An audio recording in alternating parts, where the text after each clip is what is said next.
It's a mystery 3,000 years in the making. Tutankhamun has captivated the world since he first made headline news. Yet few know his real story. Now, Egyptologist Chris Naunton is re-examining the evidence in search of vital new clues. His mission: to reveal the boy king's ultimate secrets. I want to be able to separate the myth from the real story. I really want to get to the bottom of this. Helping his quest are leading forensic scientists. That is a lot of smoke. This is absolutely incredible. Cutting-edge computer software and the latest high-tech imaging equipment. In the most comprehensive investigation ever made, the team will reassess the data from every angle. There's a whole new story that has not been seen before. The search will reveal amazing answers to the enduring questions. Why was his tomb found virtually intact? What makes his mummy unique? And how did he die?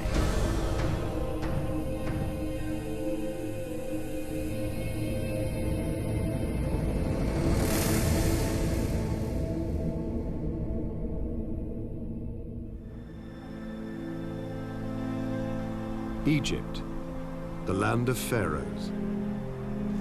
It was here in November 1922 that Howard Carter made one of the most sensational discoveries in the history of archaeology: the tomb of Tutankhamun. The treasure discovered was staggering, with an estimated value of several $billion. The world became enthralled with the story of Egypt's golden pharaoh. Yet 90 years on, the exact circumstances of Tut's life and death remain a mystery.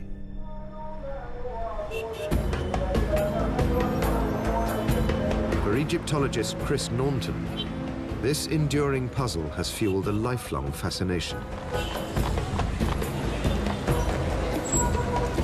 In his attempt to finally answer the questions surrounding the boy pharaoh, he has gained access to Carter's vast excavation files, a place he believes still holds hidden clues. Within these original documents is evidence that the boy king had a strange and inauspicious burial.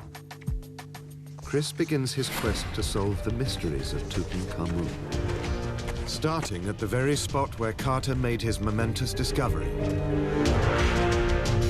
Egypt's Valley of the Kings. Inside this valley is a honeycomb of tombs belonging to ancient Egyptian pharaohs. Many are vast and complex, consisting of a warren of interconnecting chambers. Dazzling structures built to house a pharaoh for eternity in the afterlife.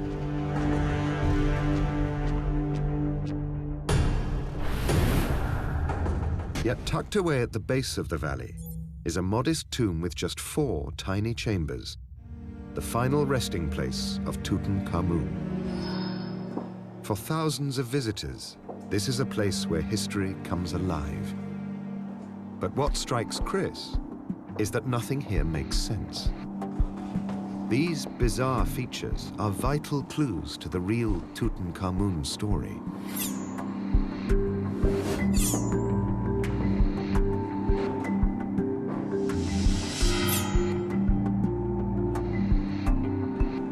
The first thing that strikes you about the tomb is that it's really not very big at all. It's not the kind of size of tomb you'd expect a king to be buried in. In fact, it's a bit more like the tomb of a noble. Within its confines, Carter and his patron Carnarvon found a treasure trove crammed into an impossibly small space. In the first chamber, the antechamber, they discovered goods the king would need in his afterlife: chariots, weapons, couches and chests to hold his possessions. In the annex, they found more of the same. In the burial chamber, they found a set of 4 shrines. Within the innermost shrine was a stone sarcophagus. It contained 3 nested golden coffins and the mummy of the boy king.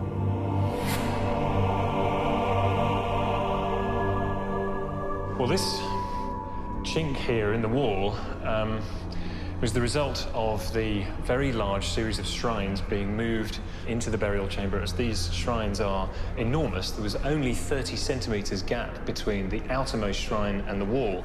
So the people responsible for the burial would have had a devil of a job to get all this material in there, and in fact the only way that they managed to do it was by removing this chunk of wall. It shows that this tomb was not designed to house these shrines. The whole tomb is an aberration, seemingly not designed for a king at all. And there is something remarkable about the coffin too. The toes have been hacked off to fit it into the sarcophagus.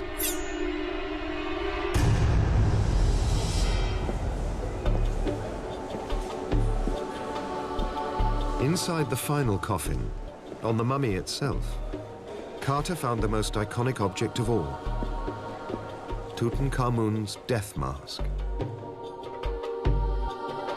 But even this world-famous golden treasure has a dark secret, which archaeologists are only just beginning to reveal. To find out more, Chris is meeting Yasmin Al-Shazli of the Egyptian Museum in Cairo. So this is one of the most iconic objects in the world. People come to see this in their thousands every year, but there's more actually than meets the eye, I gather. Exactly. It's a very famous piece. People look at it for its glamour and they rarely really study it. And in fact, it's only recently been properly studied. Really?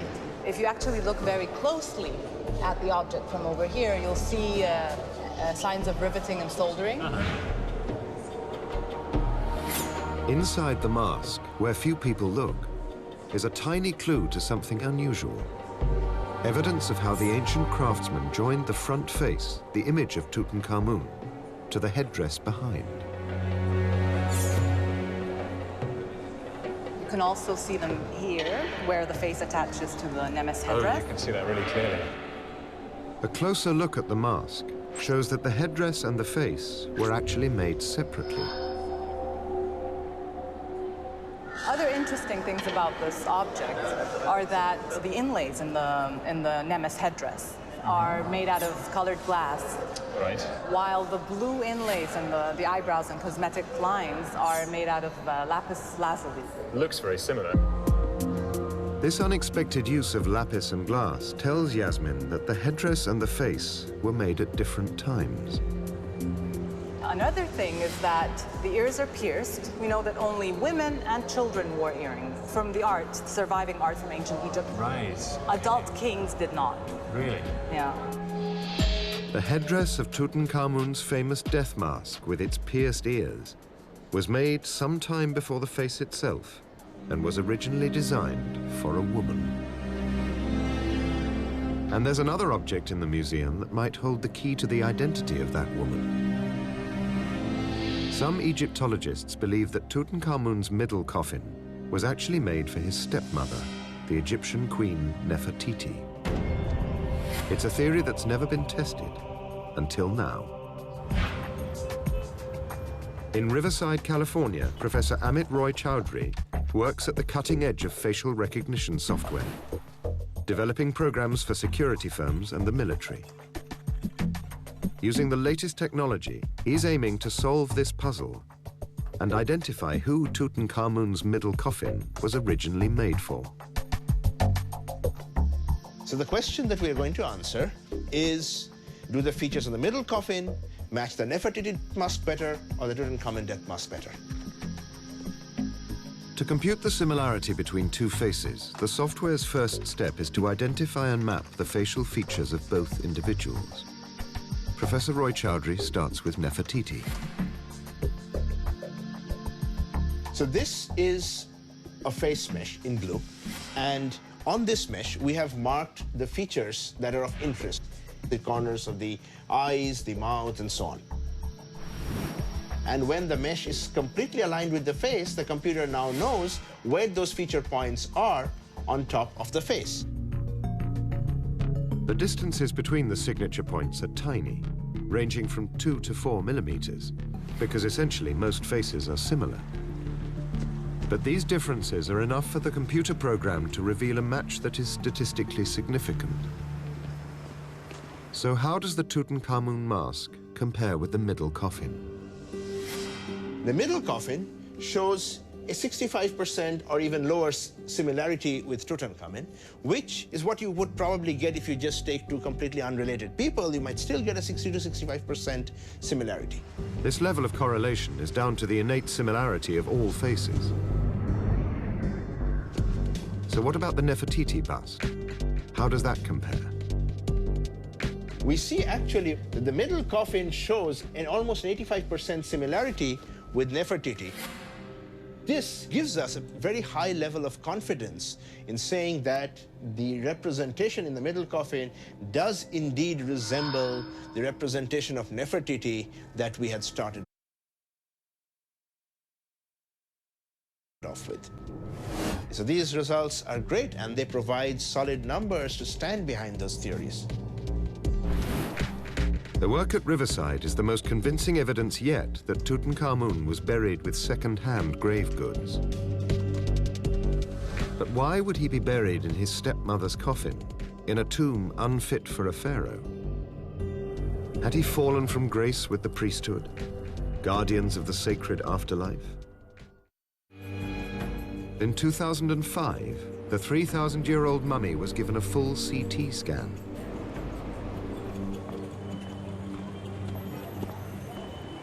Chris is meeting Dr. Ashraf Salim, who led the team that carried out those scans. The first ever done on an Egyptian mummy. We noticed a peculiar fracture that we saw in the lower part of the thigh bone on the left side.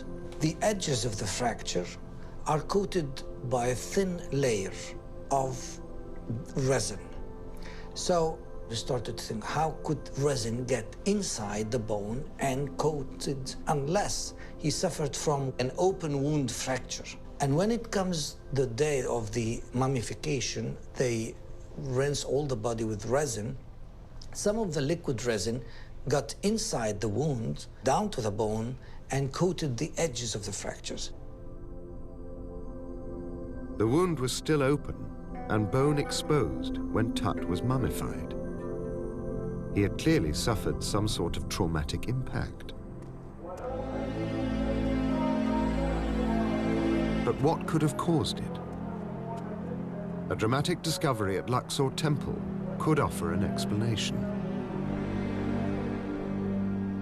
These pieces of a carved relief, broken and reused in the years after Tut, have been painstakingly pieced back together to form huge battle scenes, with Tutankhamun, now a young man, at the heart of the action.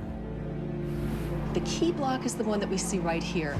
And that shows Tutankhamun with his hand drawn back, ready to shoot a bow.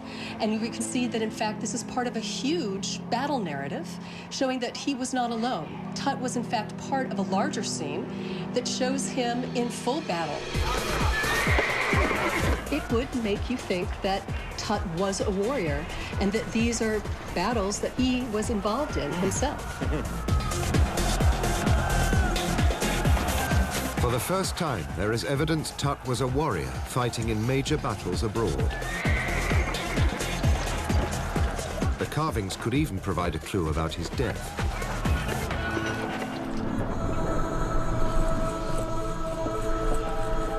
But is there any evidence in the mummy itself to back up this idea? What sort of battle injury could have caused the damage found on the body?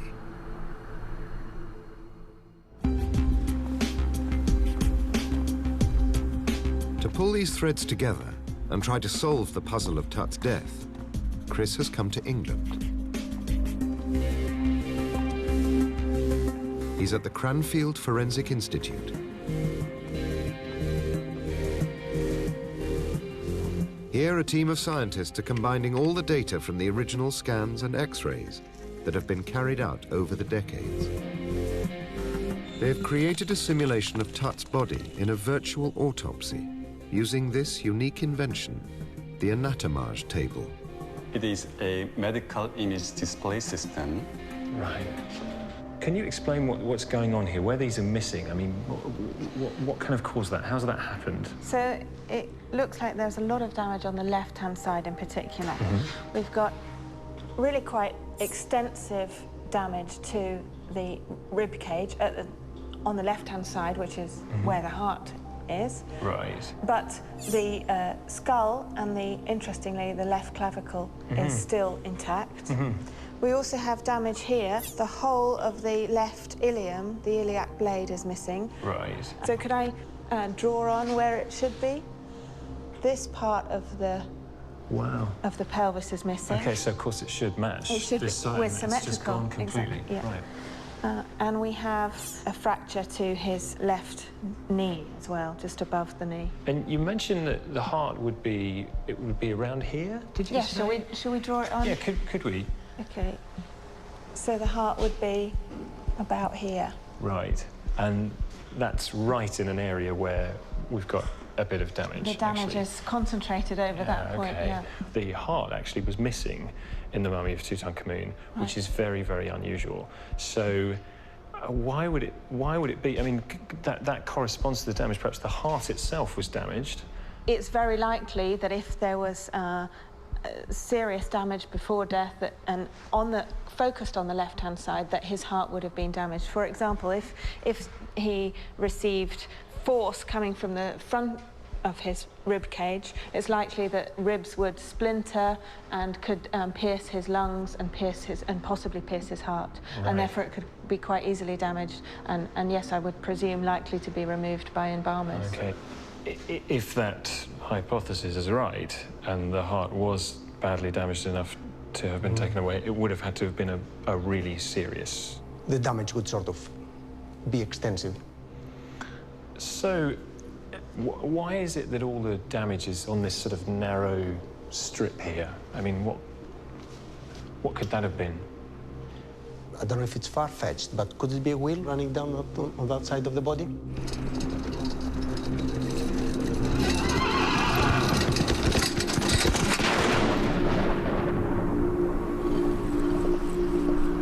The most common wheeled vehicles used by pharaohs in Tutankhamun's time were chariots. But could a light wooden wheel really cause the damage pattern represented in the virtual autopsy? Chris is going to meet Mike Brown from crash reconstruction firm Advanced SimTech. They specialize in computer modeling of auto pileups for court cases and auto safety investigations. With his software, Mike wants to see if he can recreate an accident that matches the trauma pattern in the mummy. The scenarios we can see here has the rider on the ground. What it allows us to do is to get a direct impact, a blunt trauma across the main torso. We have the wheel coming in to impact on the left-hand side of the pelvis and the left-hand side of the chest. We've carried out several different variations on this.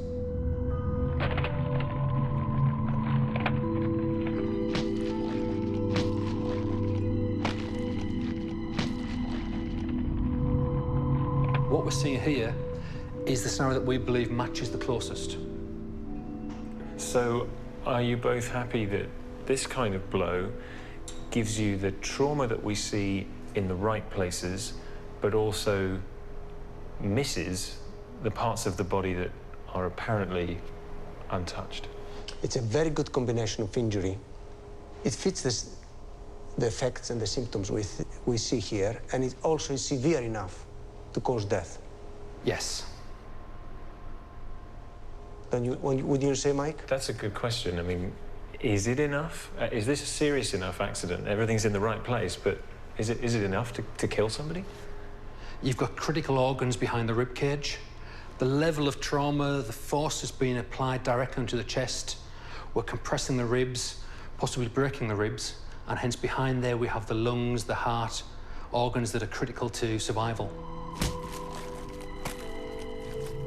Mike has produced a simulation that replicates the injuries seen in the mummy.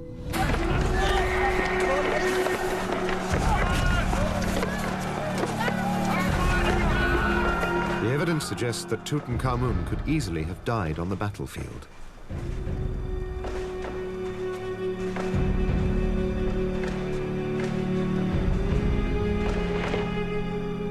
Like all Egyptian kings, he was then prepared for mummification. And the missing heart backs up the suspicion that his torso was severely damaged.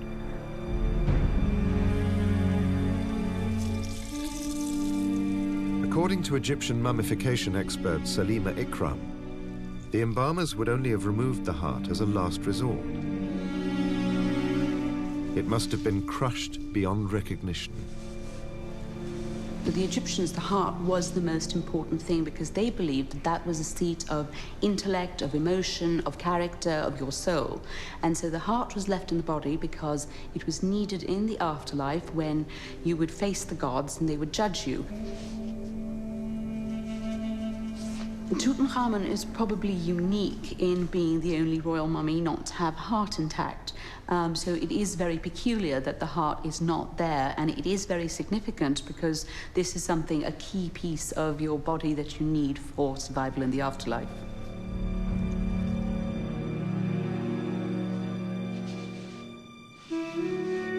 Mummification was a ritual process of drying the body with salts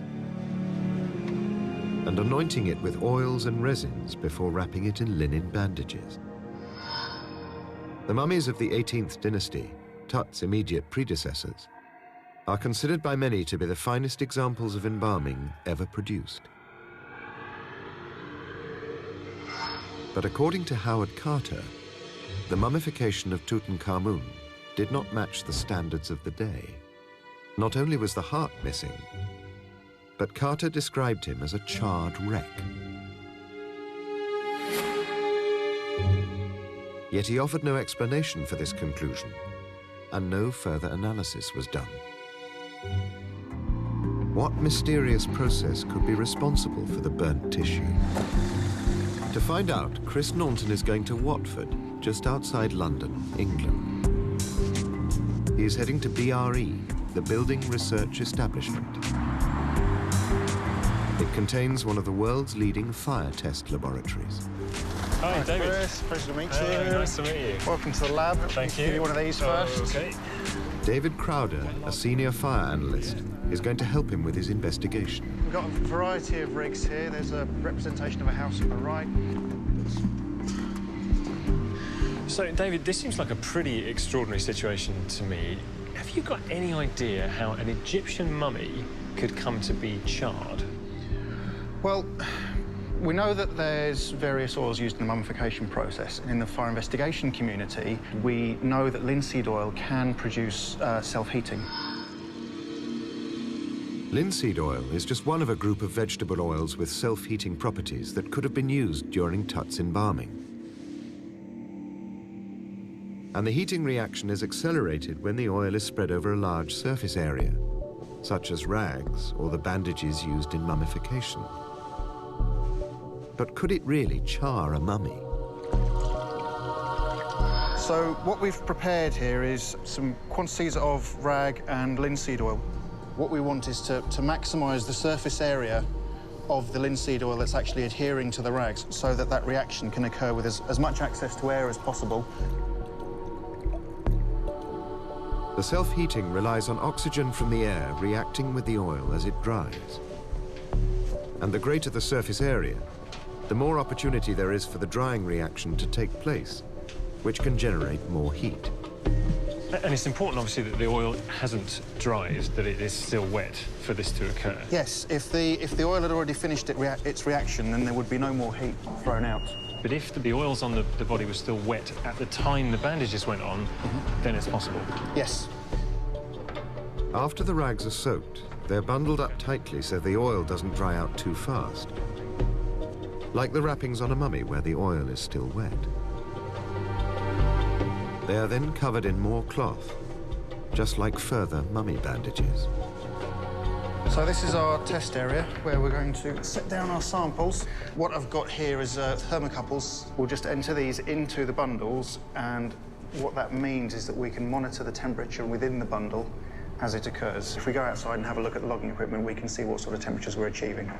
A thermocouple is an electronic temperature sensor that sends a reading back to a computer in the lab's control room. For half an hour, Chris and David watch the readings attentively. But nothing much seems to be happening with the samples. Then, suddenly, the temperature rises sharply. Smoke begins to appear, until the reaction approaches runaway speed. We've actually got temperatures, as you can see, 324 and nearly 360 degrees in those two. Are you kidding me? In that short time? Yes, this has been going We've gone up to over 300 degrees centigrade. That's absolutely incredible. Just the simple process of linseed oil plus wrappings and air, and you sort of sit back and watch and off it goes. Yeah. Absolutely amazing. These wrappings in the open air have burnt quickly because there's lots of oxygen. But for Tut encased in his coffin, the reaction would have been much slower, charring the skin with little smoke and no flame. For Chris, this is a revelation. And for him, it solves one of the most puzzling riddles of Tutankhamun. This is absolutely incredible. I mean, we can see from this that just the process of oil plus mummy wrapping plus air brings about spontaneous combustion. This is definitely an explanation for the charring that Carter observed on the mummy.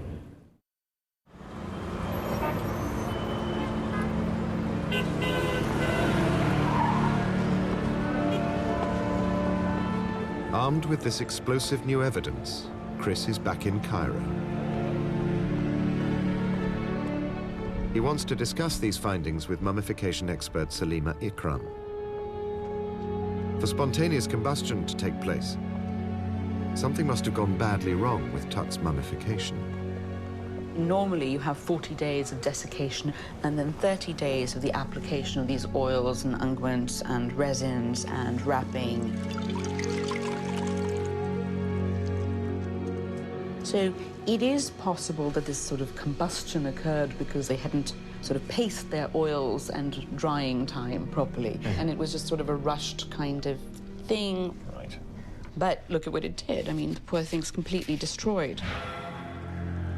Correct procedures were not being followed for the young king.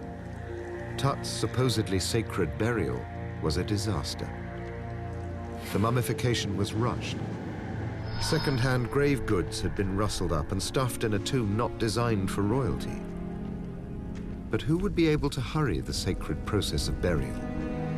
And for what motive?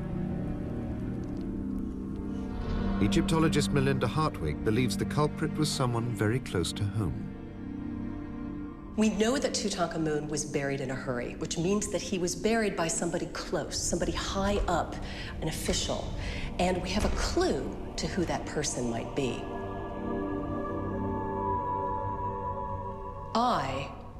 The vizier, is represented here performing the opening of the mouth ceremony. This was a ceremony performed with a ritual adze. It was designed to bring back the sense faculties of the mummy, so that the soul could keep using the body in the afterlife. Now, this was usually performed by a son on his deceased father. But here, we have the only instance of an official performing this ritual on the deceased king. Likely, it was because I wanted to legitimize his claim to the throne. I had been Tut's chief advisor since the boy's coronation. He might have felt it was his turn to rule. But evidence shows Tut had designated someone else to take over in case of disaster. Tut wanted Horemheb, his general, to be his successor. But Horemheb was off fighting war in Syria, leaving a power vacuum. Now, the other thing is that the two children of Tut and Ankhesenanmun were deceased. So there was no legitimate successor, leaving a power vacuum in which I could step in. Being Tut's chief advisor, I could engineer the king's burial while Horemheb was still at war, and then seize the throne himself. You also have to bear in mind that a pharaoh, when he died, would become a god. So on both counts, both living and dead, it was a win-win situation for I to take over as Pharaoh of Egypt.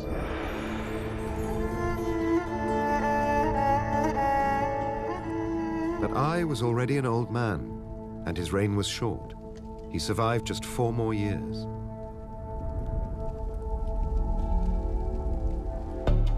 And his tomb provides a twist to the Tutankhamun story.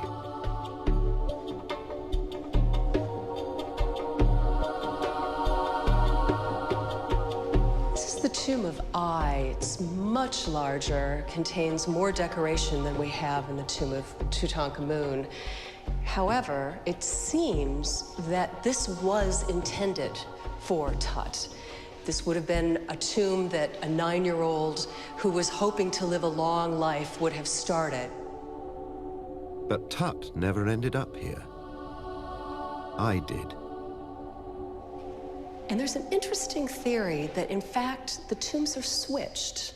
So that what happened is that this tomb, I's tomb, was intended for Tutankhamun, and that Tutankhamun's tomb was ultimately supposed to be for I.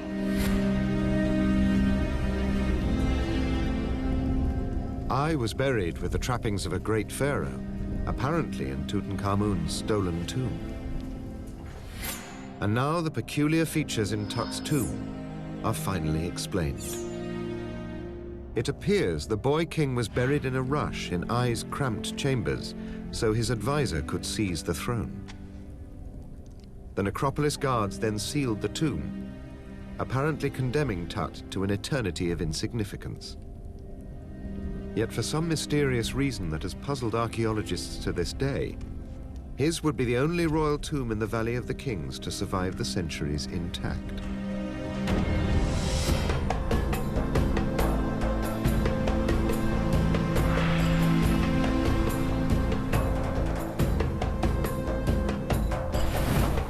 Solving this mystery has been the life's work of geologist Steve Cross.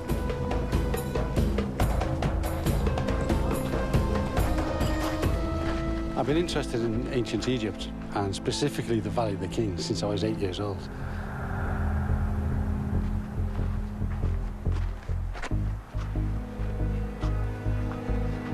This study originally started by trying to ask a very simple question. Why was Tutankhamun's tomb discovered intact? When all the tombs were cleared out in antiquity, how come his was left fully intact? Steve began his quest by looking at old photographs of Carter's excavation. This is a photo of the tomb of Tutankhamun, taken shortly after the discovery. And we can see here the entrance to the tomb cut into the solid bedrock. And we have Howard Carter, Lord Carnarvon, and his daughter, Lady Evelyn Herbert. But notice here, this layer stands out. It's composed of different sized boulders suspended in a limestone matrix. Today, the Valley of the Kings has been landscaped to make it more accessible for tourists. But there is one place where you can still see this mysterious layer of sediment. This is the entrance to Tomb 55. What we're looking at here is the same layer that covered Tutankhamun's tomb. And what we can see is it's identical. All these different sized boulders suspended in this limestone dust matrix. Slowly, a theory was developing, but Steve needed more evidence. He thought he might find a clue off the beaten track, just above Tut's tomb. What we're looking at here is the foundations of an ancient wall. We call them walls, but they're actually dams. It would have been at least 3 times higher. And what it was for was to stop ancient floods coming rushing down this side wadi. The flood would have come from a waterfall over the cliff there, vertically down, rushing down this way, and round and flooded the valley.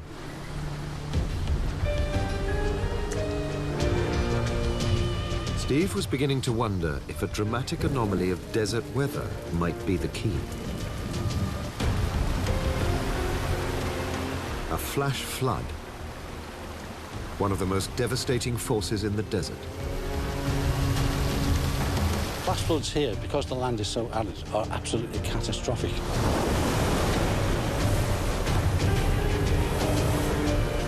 They move masses and masses of detritus, which tear the way through the valley. It's an absolute catastrophe.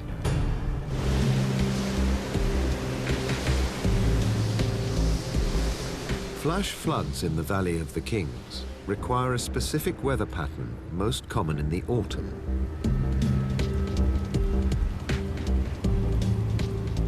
A low-pressure system hanging south of the Mediterranean generates an easterly wind over southern Egypt. This will pick up moisture from the broad waters of the Nile. As the air mass rises over the Theban hills to the west, the moisture is dropped as torrential rain. And that weather pattern is still active today. Here we have the tomb of Ramesses I and Seti I. And you can see that we've built modern walls surrounding the entrance to the tombs. That's to protect them from present-day floods, which will happen again. And we can see over here, Tutankhamun's tomb is right in the center. It's at the deepest part possible in the whole of the Valley of the Kings. It's the location of Tut's tomb in the bottom of the valley that is crucial to Steve's theory. In the pharaoh's day, there would have been a rocky bowl below the level of the valley floor today, with Tutankhamun's tomb dug into the side of it. This is a cross-section of the central area of the valley, based on the 3 different excavation reports. And here is Tutankhamun's tomb, descending down into the bedrock. Above the tomb is 1 meter of flood layer, and on the east side there's 2 meters of flood layer. It's this flood layer, which he first noticed in Carter's original photograph, that Steve believes is responsible for concealing Tutankhamun's tomb.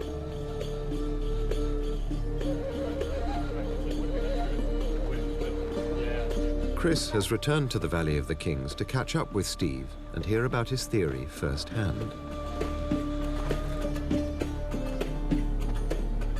So, Steve, can you just explain to me in a nutshell what your theory is? Yes, certainly. The flash flood at the end of the 18th dynasty, it caused 3 streams to all converge. One stream, flood stream, came tearing down here, another one down there, and a third one past Seti's tomb down here. Okay. All 3 streams collided right here in the center of the valley. Right. When the streams collide, they lose their speed, so they lose the ability to carry the sediment. So they dumped all their load here, right in the center of the valley, and they covered and concealed Tutankhamun's tomb. Right. So the flood layer is just this triangle here, right in the center of the valley. So there's a huge quantity of debris being brought down these 3 channels all at once, high speed, and then all of a sudden they just stop in the middle there. Sediment just drops dead. That's in the correct, middle. yeah. Wow. It's a great theory, but could a simple flash flood really have sealed Tut's tomb for thousands of years? At the University of Hull in England, hydrologist Tom Coulthard has developed a unique method for modeling the movement of sediments. With a newly developed computer program, he can recreate what may have happened 3,000 years ago with startling accuracy. So here we have the Valley of the King located right next to the River Nile here, and you can see all the fields next to the Nile. And if we zoom in, you can see we've got this almost sort of pear-shaped catchment here, and Tutankhamun's tomb is located here. And that means that all the water that might land on here from a thunderstorm, from a flash flood, will flow down these hill slopes and congregate in the bottom of the valley, round about where Tutankhamun's tomb is. Now, what we can do within the model is we can simulate this rainfall. We can start to see, as rainfall lands, we see water build up, the streams get bigger, and the flow congregates around where Tutankhamun's tomb is here with the yellow dot. So after we've modelled the water, we can then simulate where the sediment goes that would be moved by the water. And that's what we're going to show here. And then as the flood gets bigger and bigger, we can start to see we get a big patch of deposition, big area of green right by Tutankhamun's tomb. And so by the end of the flood, after the flood has passed, we're left with quite a big area, probably about 20 metres by 20 metres of sediment here, that's probably up to 1 metre deep in places. And so there's a really good chance that anything beneath that or on the edges of it, such as Tutankhamun's tomb, could be buried by this. And maybe the beauty of this is that you'd have effectively a valley floor left with what would look like a natural riverbed. So it's almost the perfect camouflage for the tomb.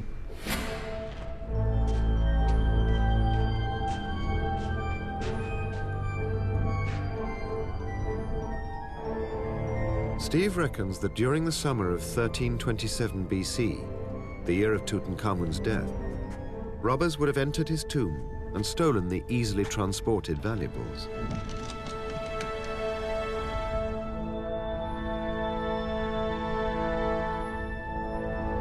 Soon afterwards, the tomb would have been resealed.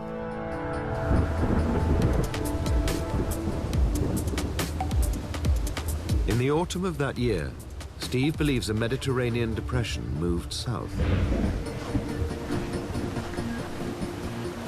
An easterly wind whipped across the Nile, and thunderclouds formed above the western highlands.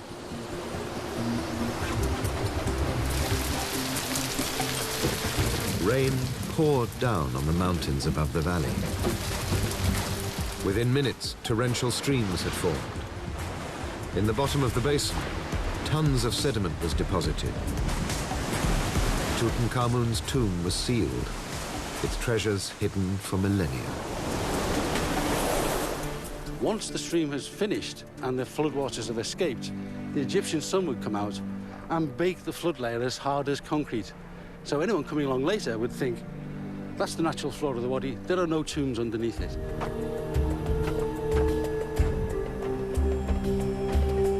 For Chris, it's the end of his journey, and a chance to reflect on all he's discovered.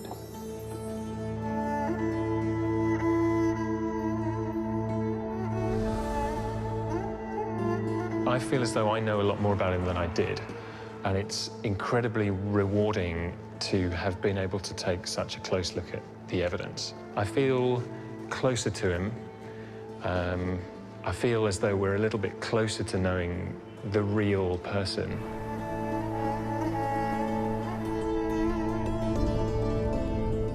He is the boy king of the Amarna period. He died young. He died suddenly.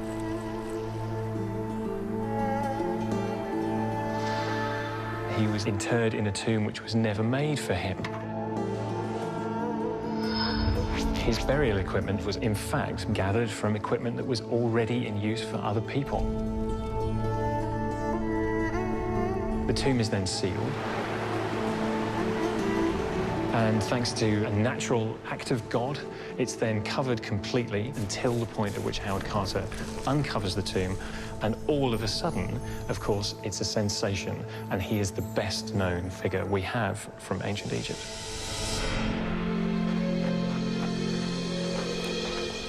One of the great questions that we have as Egyptologists is there another Tut's tomb? Is there another tomb in the valley that has been left untouched? I think part of being an Egyptologist is holding that hope out, that there is something else to be found. What is your feeling? Do you think there is one? There are a few tombs to be found.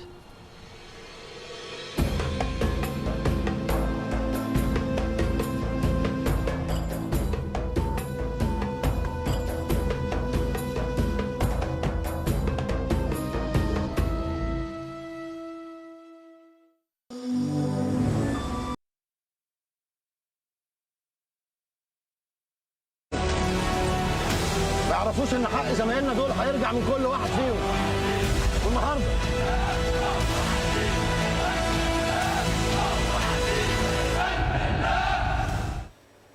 מורסי התחיל את הטרור בהפגנות, ככה האחים מוסלמים. יש מסר כמובן מובלע פה. צבי, תודה רבה. תודה חברים. ולצופים המוסלמים שלנו שחוגגים ממחר את הרמדאן, נאחל רמדאן כרים. רמדאן מובארק וצום קל. אנחנו חוזרים עכשיו לאירוע שאיתו פתחנו את המהדורה הערב הזה. הותר לפרסום כי איציק סעידיאן הוא נכה צה"ל בן 25 שלקה בפוסט-טראומה אחרי צוק איתן שהצית עצמו בפתח משרדי אגף השיקום של משרד הביטחון בפתח תקווה. מצבו אנוש והצוותים בבית החולים שיבא נאבקים כעת על חייו. סעידיאן לחם בגדוד 13 של גולני, השתתף בקרב בסג'איה במבצע צוק איתן וסבל מפוסט-טראומה. חברו לגדוד הם הרוגי אסון הנגמ"ש. בריאיון לאיילה חסון לפני 4 שנים הוא סיפר על חברו שנפל, סמל בן וענונו, זכרו לברכה. אנחנו ירדנו לשטחי הערכות כמחלקה אחת, והיינו אמורים להיכנס בהתחלה כמחלקה אחת. קיבלנו 2 נמרים, וזה היה תכנון של שבוע שלם, שאנחנו נערכים, עושים אימונים ביחד, משפצרים את הנמר. אחרי שבוע הגיע המג"ד, אמר